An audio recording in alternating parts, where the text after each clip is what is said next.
Bapak Ibu, kita masuk di dalam ratapan pasal yang kelima. Ini adalah pasal yang terakhir. Sekali lagi, ratapan adalah 5 puisi. Kitab ratapan terdiri dari 5 puisi. Tetapi pasal yang kelima ini berbeda. Ya, mari kita membaca terlebih dahulu keseluruhan pasal yang kelima ini. Saya berharap Bapak Ibu juga bisa membuka Alkitab dan membaca di Alkitab masing-masing. Saya akan membacakan bagi Bapak Ibu sekalian. Ratapan pasal yang kelima. Doa untuk pemulihan. Ingatlah ya Tuhan, apa yang terjadi atas kami. Pandanglah dan lihatlah akan kehinaan kami. Milik pusaka kami beralih kepada orang lain, rumah-rumah kami kepada orang asing. Kami menjadi anak yatim, tak punya bapa, dan ibu kami seperti janda. Air kami minum dengan membayar, kami mendapat kayu dengan bayaran. Kami dikejar dekat-dekat, kami lelah, bagi kami tak ada istirahat. Kami mengulurkan tangan kepada Mesir dan kepada Asyur untuk menjadi kenyang dengan roti. Bapak-bapak kami berbuat dosa, mereka tak ada lagi, dan kami yang menanggung kedurjanaan mereka. Pelayan-pelayan memerintah atas kami, yang melepaskan kami dari tangan mereka tak ada. Dengan bahaya maut karena serangan pedang di padang gurun, kami harus mengambil makanan kami. Kulit kami membara laksana perapian karena nyerinya kelaparan. Mereka memperkosa wanita-wanita di Sion, dan gadis-gadis di kota-kota Yehuda. Pemimpin-pemimpin digantung oleh tangan mereka, para tua-tua tidak dihormati. Pemuda-pemuda harus memikul batu kilangan, anak-anak terjatuh karena beratnya pikulan kayu. Para tua-tua tidak berkumpul lagi di pintu gerbang, para teruna berhenti main kecapi. Lenyaplah kegirangan hati kami, tari-tarian kami berubah menjadi perkabungan. Mahkota telah jatuh dari kepala kami. Wahai kami, karena kami telah berbuat dosa. Karena inilah hati kami sakit, karena inilah mata kami jadi kabur. Karena bukit Sion yang tandus, di mana anjing-anjing hutan berkeliaran. Engkau ya Tuhan bertahta selama-lamanya, tatamu tetap dari masa ke masa. Mengapa engkau melupakan kami selama-lamanya, meninggalkan kami demikian lama? Bawalah kami kembali kepadamu ya Tuhan, maka kami akan kembali. Baharuilah hari-hari kami seperti dahulu kala. Atau apa engkau sudah membuang kami sama sekali? Sangat murkakah engkau terhadap kami? Bapak Ibu, tadi saya katakan bahwa ratapan pasal yang kelima ini berbeda dengan 1-4. Ya, kenapa? Karena kalau kita lihat dari ayat yang pertama, mulai dari ayat yang pertama ini langsung tujukan kepada Tuhan. Ratapan pasal yang kelima ini lebih mirip seperti satu doa yang memang berisi ratapan, tapi ini adalah satu doa yang seluruhnya, seutuhnya itu ditujukan kepada Tuhan. Kalau Bapak Ibu mengingat pasal pertama, pasal yang kedua, itu cuma 3 ayat terakhir saja. Kemudian ditujukan secara langsung kepada Tuhan. Pasal yang ketiga itu kira-kira sepertiga terakhir, itu ditujukan kepada Tuhan, berbicara langsung kepada Tuhan. Tapi pasal yang kelima ini, mulai dari awal, itu sudah langsung berbicara kepada Tuhan, langsung ditujukan kepada Tuhan, dan keseluruhan dari isi pasal yang kelima ini adalah ditujukan kepada Tuhan. Ini satu doa yang memang masih berisi ratapan, tapi ini adalah seluruhnya, seutuhnya adalah satu doa. Dan bukan cuma itu saja yang membedakan dari pasal yang kelima ini dari 4 pasal yang sebelumnya. Kalau Bapak Ibu memperhatikan ada 22 ayat, tetapi pasal yang kelima ini tidak disusun secara akrostik. Ya, tidak sesuai urutan abjad Ibrani lagi.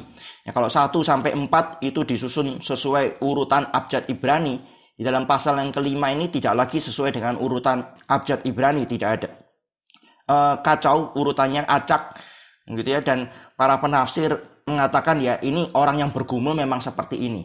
Ya, kadang-kadang itu bisa kompos, bisa menguasai diri, ya bisa ini, tapi kadang-kadang juga kemudian ini lagi begitu ya, nggak bisa menguasai diri dan ya sepertinya kacau lagi gitu, naik dan ada turunnya ketika di dalam pergumulan.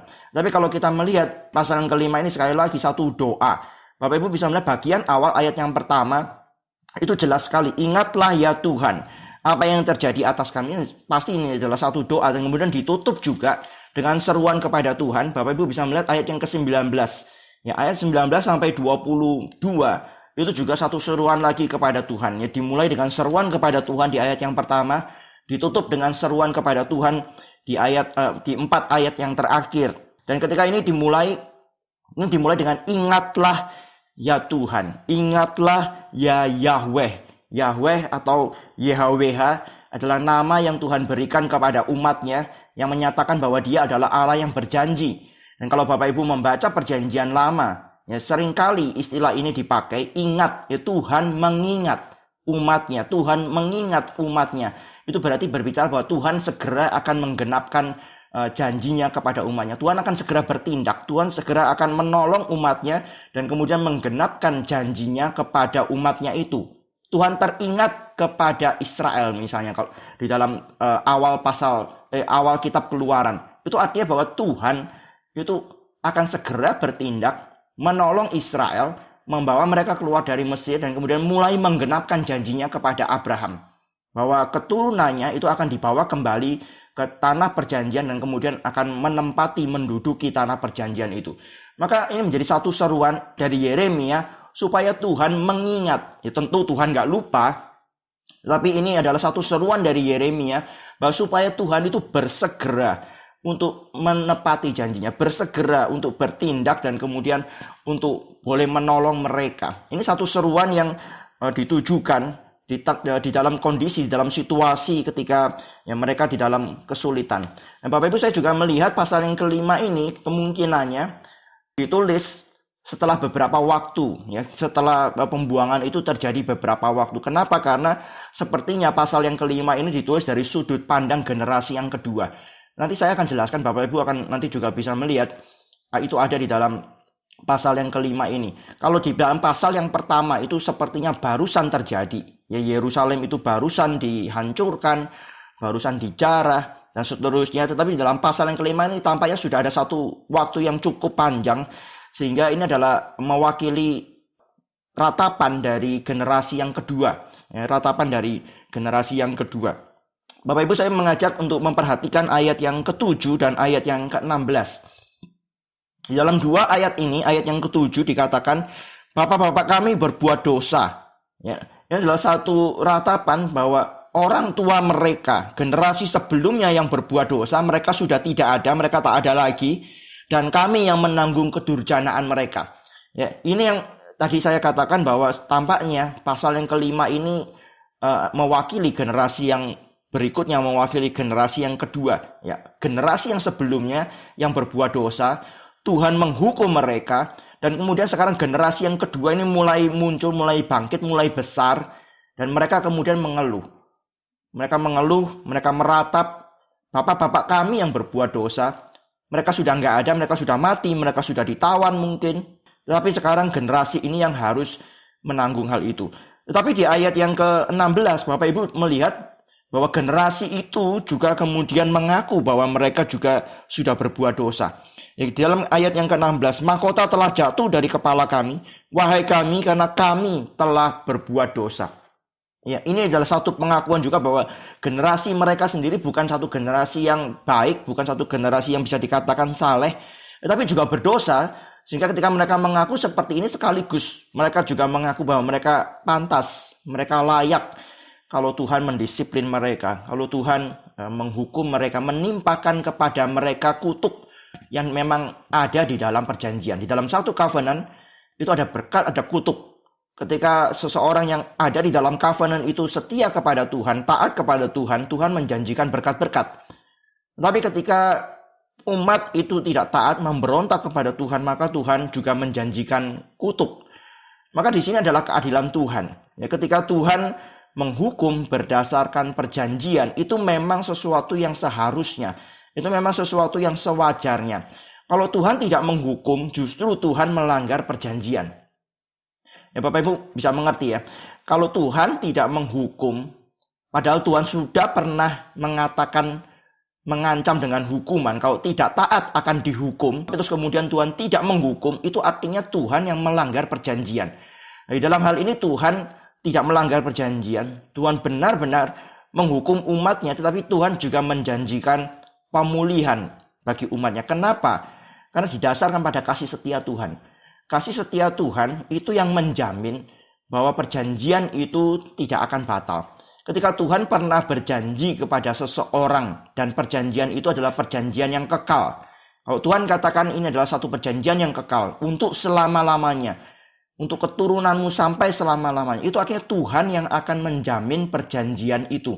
Di dalam hal ini Yeremia minta kepada Tuhan, ingatlah ya Tuhan. Di dalam ayat yang pertama, ingatlah ya Tuhan. Ya, ingat apa? Ingat perjanjian. Ya, bukan hanya melihat apa yang terjadi. Kalau kita melihat di sini memang apa yang terjadi, pandanglah dan lihatlah akan kehinaan kami. Tapi ingat apa? Ingat itu berarti berbicara masa yang lampau. Ingat itu berarti berbicara apa yang dulu sudah ada, apa yang dulu pernah ada. Dan ini Yeremia bicara, Tuhan ingatlah perjanjianmu kepada kami. Dan lihat sekarang keadaan kami. Lihat sekarang kehinaan kami. Kehinaan ini nanti akan dideskripsikan. Kalau Bapak Ibu ingat minggu lalu, dalam pasal 4, itu kita melihat setiap 2 ayat. Begitu. Tadinya, dulunya seperti ini, sekarang seperti ini. Dulunya emas, sekarang itu seperti ya periuk tanah liat. Dulunya demikian mulia, tetapi sekarang itu ya tidak lagi ada kemuliaan dan seterusnya. Ini kembali diulang di dalam pasal yang kelima ini. Nanti kita bisa melihat ada begitu banyak kehinaan yang terjadi. Dan tentu wajar karena mereka memang sedang didisiplin oleh Tuhan. Ini Bapak Ibu, saya mau kita belajar untuk melihat dari 2 ayat tadi, dari ayat yang ke-7 dan dari ayat yang ke-16. Maka kita bisa membagi pasal 5 ini menjadi 3 bagian.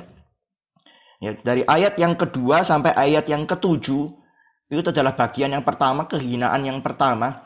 Kemudian dari ayat 8 sampai ayat yang ke-16 itu adalah kehinaan yang kedua, seri kehinaan yang kedua yang disebutkan oleh Yeremia. Kemudian ayat 17 dan 18 itu adalah semacam konklusi, semacam satu kesimpulan, menyimpulkan seluruh kehinaan itu, dan baru masuk ke ayat yang ke-19 sampai terakhir satu permohonan kepada Tuhan. Ya, bicara lagi kepada Tuhan, berdoa lagi kepada Tuhan. Maka di sini Bapak Ibu, kita akan melihat ayat yang kedua sampai ayat yang ke-7. Ya, ayat yang kedua sampai ayat yang ke-7. Kehinaan apa yang dialami oleh Yerusalem? Milik pusaka kami beralih kepada orang lain. Rumah-rumah kami kepada orang asing. Ini berbicara tentang tanah perjanjian itu sendiri. Ya, Tuhan mengeluarkan Israel dari Mesir dan mengatakan akan membawa mereka masuk ke tanah perjanjian. Menjadikan tanah perjanjian itu milik pusaka bagi mereka. Bahkan ada satu hukum di mana orang Israel itu nggak boleh menjual tanahnya. Ya, tanah itu dibagi berdasarkan suku, kemudian dibagi berdasarkan klan, ya, berdasarkan keluarga-keluarga, dan itu tidak boleh dijual. Kalau orang itu demikian miskin, bahkan sampai punya utang, terus kemudian bagaimana? Dia bisa menyewakan tanahnya, tapi pada tahun yang ke-7 tanah itu harus kembali kepada pemiliknya. Hutangnya harus dianggap lunas. Ya, dia bisa menyewakan tanah itu kepada orang Israel yang lain ya, untuk beberapa tahun, tapi maksimum itu sampai 7 tahun. Pada tahun yang ke-7, tanah itu harus kembali kepada pemilik aslinya. Kenapa? Karena Tuhan yang memberikan. Ini satu tanah yang sebenarnya bukan dimiliki oleh orang Israel, dalam dimiliki oleh Tuhan. Tuhan yang membagi, Tuhan yang memberikan itu, dan mereka nggak punya hak untuk jual. Ini adalah milik pusaka yang diberikan oleh Tuhan, tetapi sekarang Tuhan menyerahkan itu kepada orang asing. Tuhan menyerahkan itu kepada bangsa asing. Orang Israel sendiri, orang Yehuda sendiri harus keluar dari tanah itu. Sebagian besar dari mereka harus keluar, ditawan ke Babel. Dan Bapak Ibu tahu mungkin yang dibawa ke Babel itu adalah yang dinilai berharga oleh Babel. Ya, orang-orang yang masih muda, orang-orang yang pandai, para bangsawan, ya, itu yang dibawa ke Babel. Mereka bisa dipakai oleh Babel. Dan nanti sebagian kita tahu Daniel, Sadra, Mesa, Abednego itu adalah bangsawan, itu adalah orang-orang yang punya pengetahuan dan kemudian dipakai oleh Babel di dalam pemerintahan. Tapi banyak juga orang-orang yang lain yang dipakai oleh Babel untuk bekerja di Babel. Ini orang-orang yang tanda kutip masih ada gunanya, dianggap masih ada gunanya, memang masih ada gunanya. Dan yang ditinggal di Yehuda, di Yerusalem, itu adalah orang-orang yang dianggap tidak berguna, nggak ada gunanya. Orang-orang yang sudah tua, orang-orang yang sakit-sakitan, orang-orang yang miskin, orang-orang yang tidak punya pengetahuan, itu ditinggal di Yerusalem. Maka Bapak Ibu bisa melihat tanah milik pusaka ini yang tadinya Tuhan berikan kepada mereka, sekarang diberikan kepada orang asing. Ayat selanjutnya, kami menjadi anak yatim, tak punya bapa, dan ibu kami seperti janda. Kalau Bapak Ibu mengingat di dalam pasal yang pertama, yaitu Yehuda, Sion, dan kemudian Yerusalem digambarkan sebagai seorang perempuan. Seorang perempuan yang meratapi kematian suaminya, menjadi janda. Yang tadinya ratu, sekarang menjadi janda. Karena suaminya sudah tidak ada lagi. Nah, tadi saya katakan bahwa tampaknya pasal yang kelima ini mewakili generasi yang kedua. Dikatakan kami menjadi anak yatim. Ya, bapak kami nggak ada lagi, tidak punya bapak. Dan ibu kami seperti janda. Ya, ini tentu secara fisik, secara benar-benar mungkin bapaknya nggak ada lagi. Entah mati karena perang terus kemudian mati, atau mungkin ditawan dan seterusnya, sehingga mereka benar-benar tidak punya ayah lagi. Tapi kita juga bisa baca ini secara rohani. Kalau kita mau memberikan makna rohani, ya mereka nggak punya bapak lagi. Siapa bapaknya orang Israel? Siapa bapaknya Yehuda? Siapa? Tuhan. Tuhan adalah bapa mereka. Dan di dalam kitab nabi-nabi Tuhan itu mengatakan bahwa Israel, menggambarkan Israel atau umatnya itu sebagai istrinya. Menggambarkan Israel atau umatnya itu sebagai, yaitu di dalam ikatan perjanjian pernikahan, begitu ya. Sehingga ketika Tuhan ini sekarang marah, Tuhan itu murka kepada mereka, yaitu seperti tidak ada lagi. Orang Israel, orang Yehuda tidak punya bapa lagi, dan kemudian Yerusalem itu tidak punya suami lagi. Air kami minum dengan membayar, kami mendapat kayu dengan bayaran. Ya, air yang biasanya mereka bisa ambil setiap saat ya, di sumur-sumur, itu sekarang mereka harus bayar. Ini bicara bahwa kebutuhan yang paling basic, yang mendasar pun mereka nggak bisa dapatkan lagi dengan gampang. Ya, sumur-sumur itu mungkin dikuasai oleh orang-orang yang jahat, dikuasai oleh ya orang-orang Babel. Mungkin kita tidak tahu apakah orang-orang Babel ada di situ, atau karena sekarang Yerusalem sudah demikian lemah, maka bangsa-bangsa sekitar mereka masuk dan kemudian juga mempersulit keadaan mereka, yang membuat orang yang mau ambil air pun harus membayar. Ini menjadi satu kesulitan yang besar, yang basic needs itu harus dibayar sekarang. Yang tadinya bisa dapat gratis, mereka sekarang harus bayar. Kami dikejar dekat-dekat, kami lelah, bagi kami tak ada istirahat. Indonesia tidak menerjemahkan dengan sesuai dengan nuansa aslinya. Nuansa aslinya adalah pengejar-pengajar kami ada di leher kami. Jadi itu bahaya demikian dekat, itu seperti ada satu pisau atau satu belati yang ditaruh di leher setiap saat. Setiap saat mereka bisa mati. Ya, pengejar-pengejar kami ada di leher kami, di dekat leher kami. Itu satu kehidupan yang Bapak Ibu kita nggak bisa bayangkan.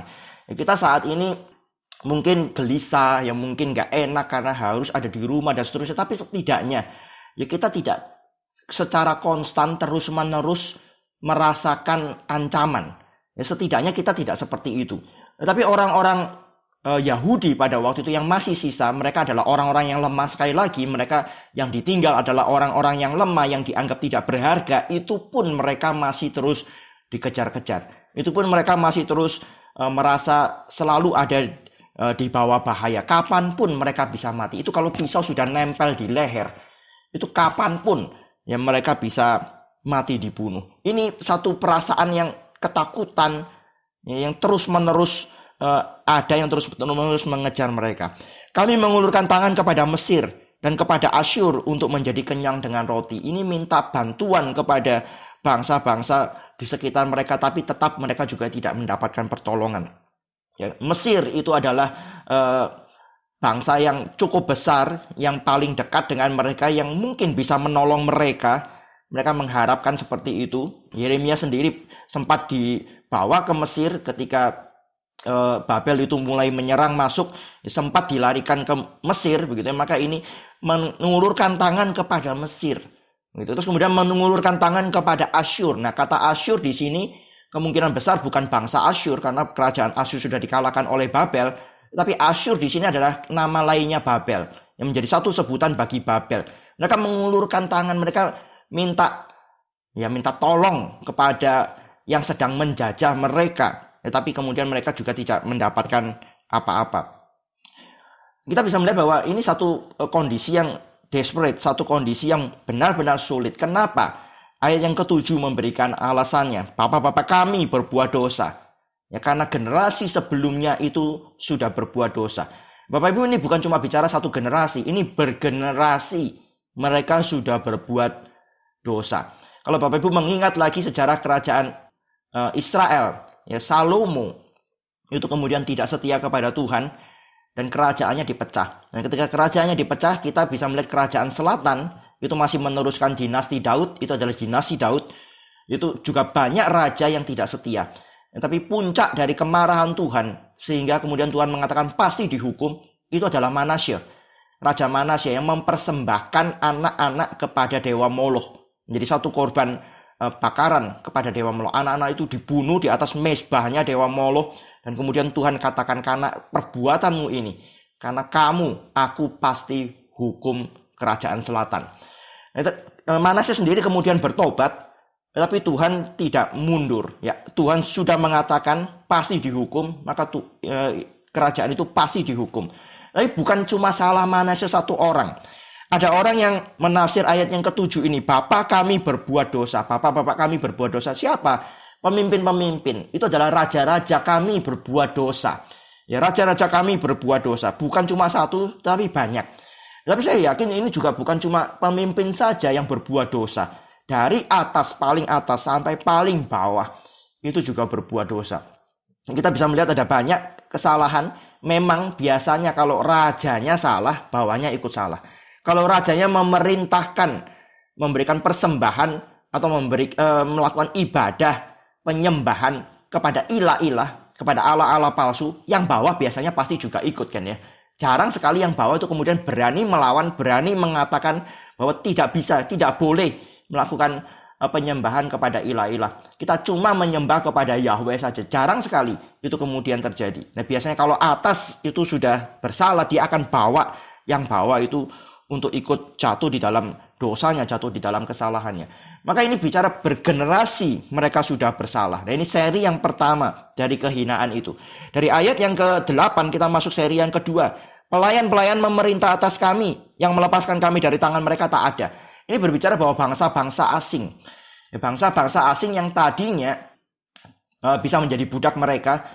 Ya, kerajaan Israel itu sebenarnya nggak pernah bisa kalah. Karena Tuhan yang melindungi, Tuhan yang menjagai mereka.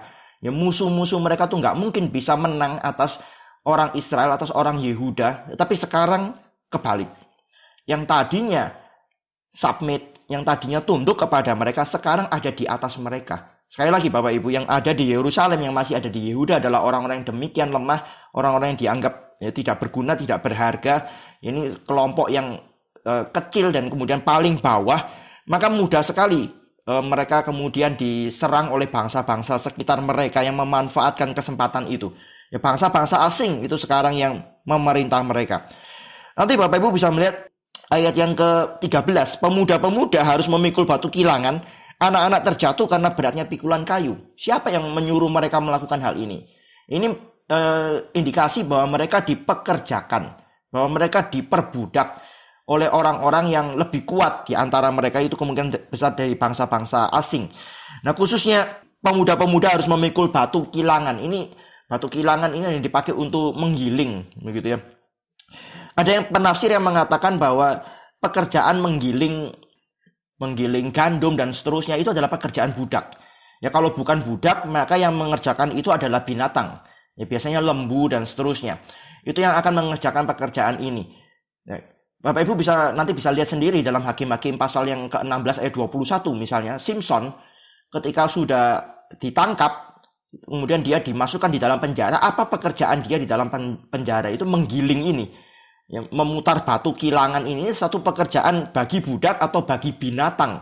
Tapi sekarang itu dikenakan kepada pemuda-pemuda, kepada teruna-teruna yang kalau Bapak Ibu refer lagi, lihat lagi ke pasal yang keempat, Bapak Ibu bisa melihat ayat yang kedua, 4 ayat yang kedua, anak-anak Sion yang berharga, itu teruna-teruna Sion, orang-orang muda Sion yang berharga, yang setimbang dengan emas tua.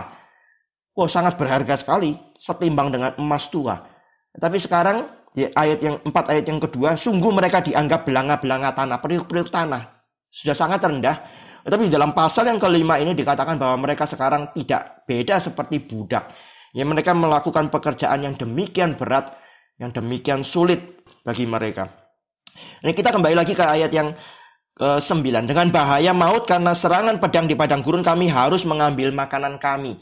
Bapak Ibu, di tengah-tengah kondisi yang hancur, nggak ada kesempatan bagi mereka untuk menanam, bercocok tanam, atau memiliki hewan ternak. Bapak Ibu bayangkan, mereka open, terbuka, nggak ada tembok yang mengelilingi, nggak ada cukup orang untuk melindungi mereka. Maka bercocok tanam itu percuma. Mereka baru menanam, ya mereka sudah rawat dan lain sebagainya. Begitu mau panen diambil sama orang, dirampas oleh orang. Bapak Ibu bayangkan, itu seluruh usaha yang tampaknya sia-sia. Punya ternak pasti akan segera diambil oleh orang. Maka pekerjaan apa? Apa yang harus mereka lakukan untuk mereka bisa mendapatkan makanan mereka? Satu-satunya kemungkinan adalah berburu. Nah, ketika mereka mau berburu, mereka harus keluar ke padang. Mereka harus keluar dari tempat persembunyian mereka. Itu menjadi satu resiko yang besar bagi mereka. Ada kemungkinan besar mereka bisa ditangkap dan kemudian dibunuh atau diperbudak dan lain sebagainya. Mereka bisa mati begitu saja. Ya, pilihannya sekarang adalah mereka akan tetap sembunyi lebih aman, tapi kelaparan dan mungkin mati kelaparan. Atau mereka akan akhirnya harus keluar untuk ya berjuang, berusaha mendapatkan makanan dengan resiko mati bahkan. Tapi mirip ya dengan kondisi kita ya. Di awal-awal kita sebelum mengetahui banyak tentang virus ini, ya kita memilih untuk diam di rumah. Takut keluar rumah tuh demikian takut, demikian khawatir. Mau pergi ke pasar aja itu demikian khawatir, demikian takut. Gitu. Sebisa mungkin kalau nggak benar-benar perlu kita nggak pergi. Itu kalau kita masih punya cukup persediaan. Tapi banyak orang yang tidak punya. Banyak orang yang pilihannya adalah hari ini kerja dan mungkin masih bisa dapat sedikit uang untuk makan, atau yang sudah nggak makan sama sekali dan keluarganya juga nggak makan sama sekali. Tapi itu satu pilihan yang demikian sulit dan kemungkinan ya harus mau nggak mau mengambil resiko untuk ya keluar, untuk mengambil resiko itu supaya masih ada makanan, setidaknya mungkin masih bisa mendapatkan makanan untuk keluarga mereka. Nah, dikatakan kemudian karena kondisi itu ayat 9, ayat 10, kulit kami membara laksana perapian karena nyerinya kelaparan. Ini bukan karena matahari. Ini karena mereka sudah tidak makan demikian lama.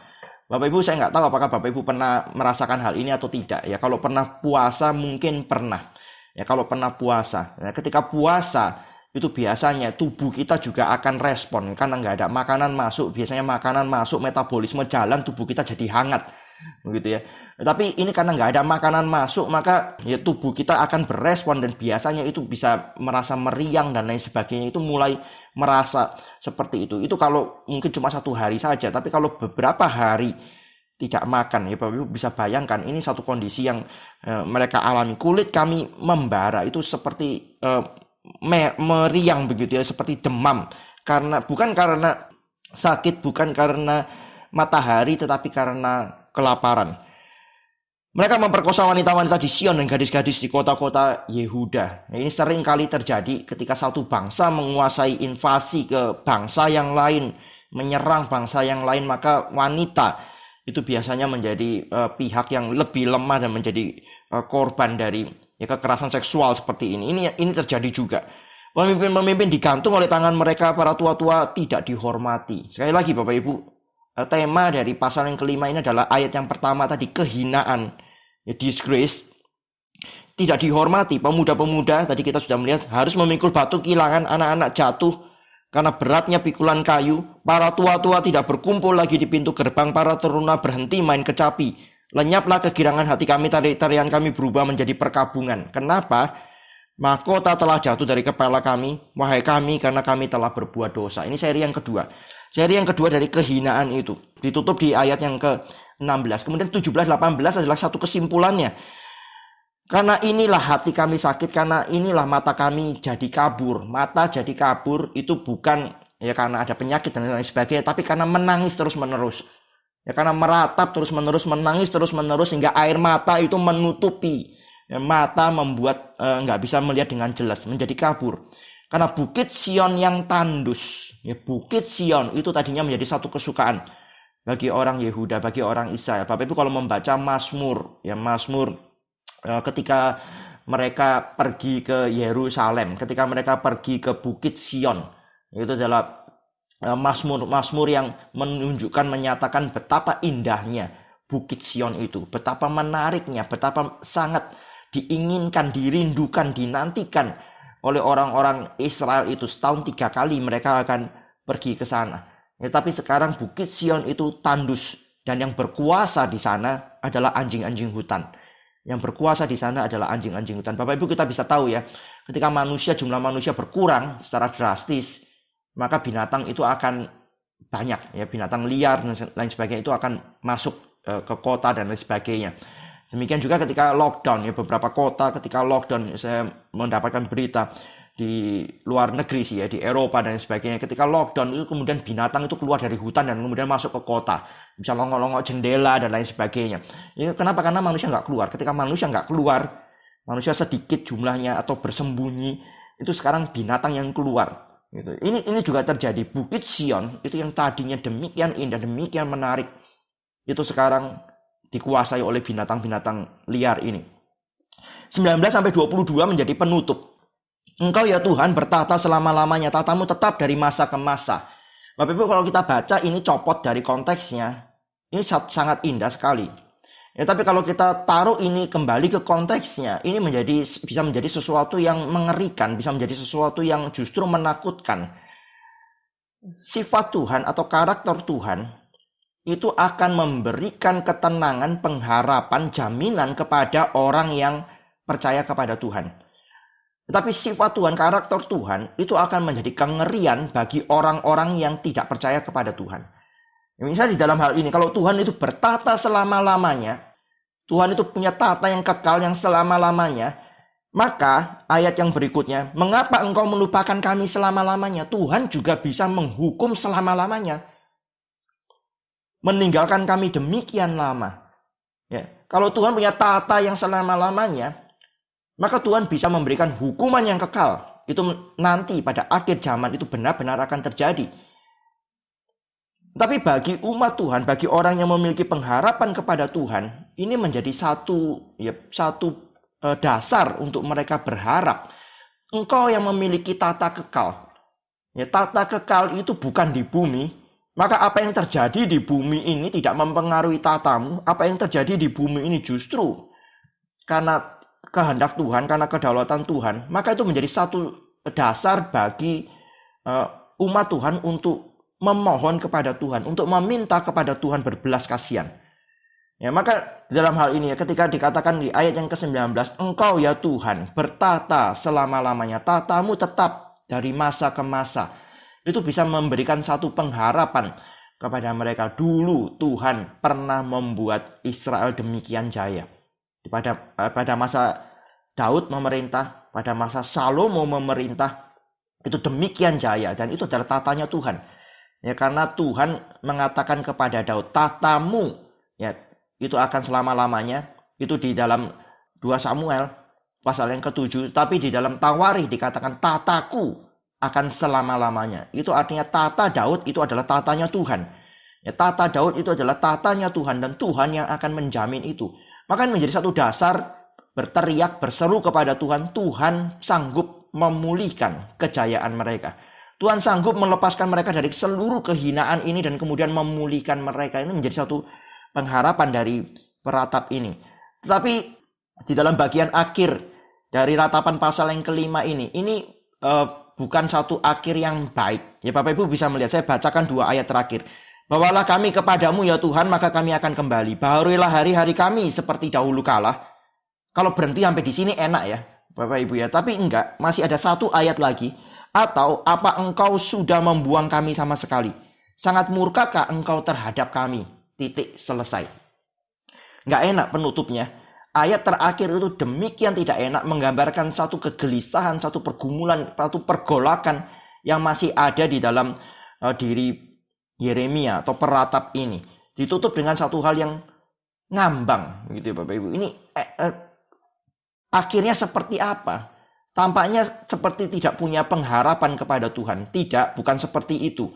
Ini menunjukkan bahwa pergumulan itu real. Pergumulan itu memang ada, memang nyata dan belum selesai. Bapak Ibu, kemudian di dalam tradisi orang Yahudi, ketika mereka membaca kitab ratapan, mereka tidak tutup di dalam ayat yang ke-22. Mereka membaca ayat 21, 22, mereka nggak berhenti, mereka balik lagi ke ayat 21. Berhentinya di ayat 21. Bawalah kami kembali kepadamu ya Tuhan, maka kami akan kembali. Baharuilah hari-hari kami seperti dahulu kala. Baru mereka selesai. Mereka nggak bisa selesai di ayat yang ke-22. Sulit untuk selesai di situ. Nggak enak untuk selesai di situ. Dan saya baca komentar ternyata bukan cuma untuk kitab Ratapan saja. Tapi juga beberapa kitab yang lain, mereka tidak selesai di ayat terakhir, mereka kembali ke ayat sebelumnya, satu ayat sebelumnya. Misalnya Bapak Ibu, di dalam kitab Maleaki. Mari kita buka Maleaki bagian yang terakhir. Ya pasal 4 ayat yang ke-6.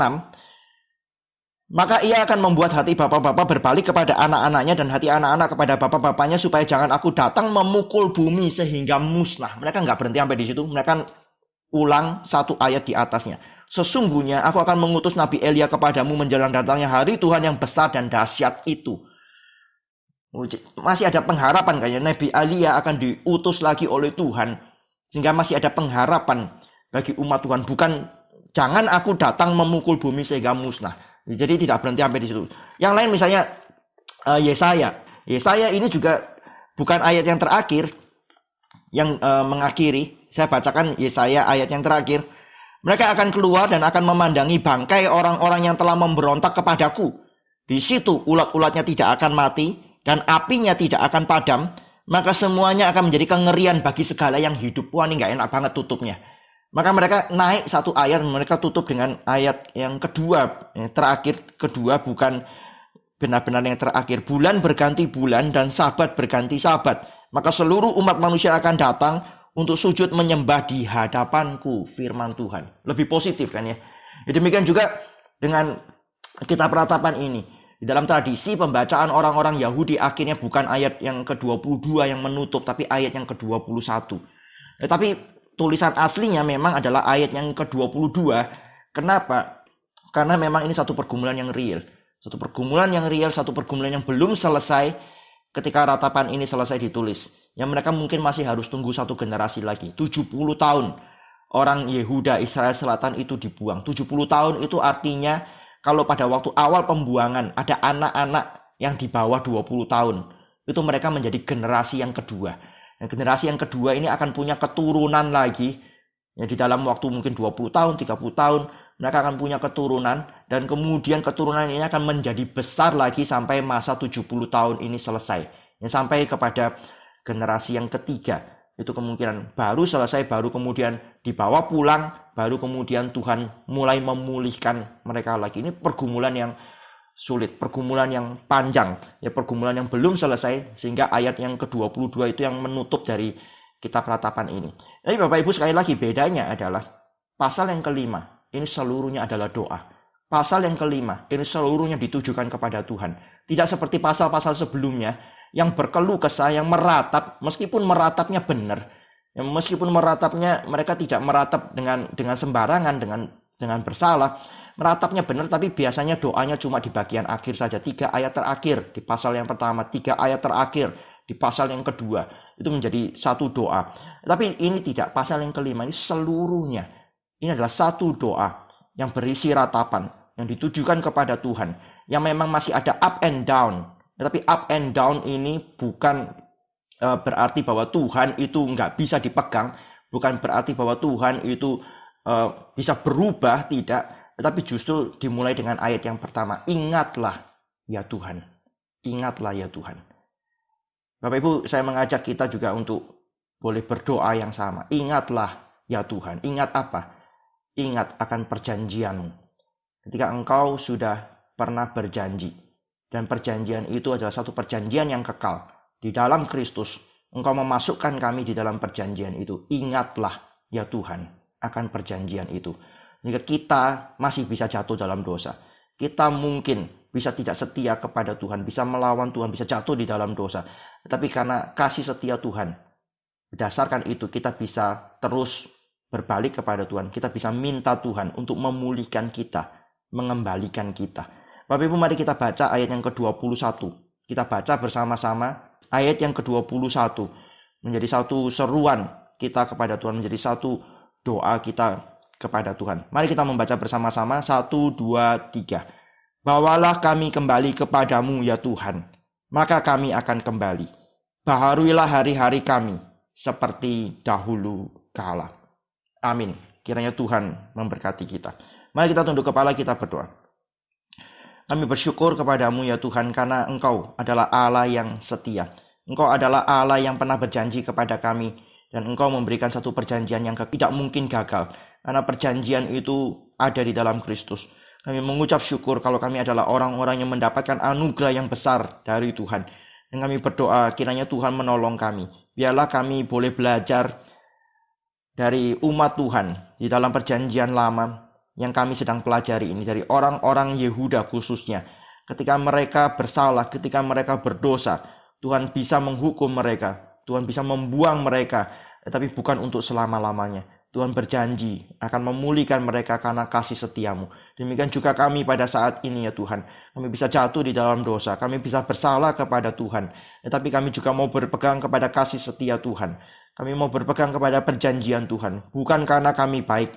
Tidak ada satu kebaikan di dalam diri kami. Tidak ada sesuatu yang pada kami yang layak untuk diperhatikan oleh Tuhan, dan karenanya kami boleh meminta sesuatu kepada Tuhan. Tidak ada ya Tuhan, tapi sesungguhnya karena kebenaran Kristus, karena perjanjian di dalam Kristus saja, maka kami berani datang kepada Tuhan, kami berani memohon kepadamu. Kami berdoa, kami memohon Tuhan, berikanlah pemulihan kepada diri kami masing-masing, pemulihan bagi keluarga kami, pemulihan bagi gereja kami, pemulihan bagi negara kami, pemulihan bagi seluruh dunia pada saat ini.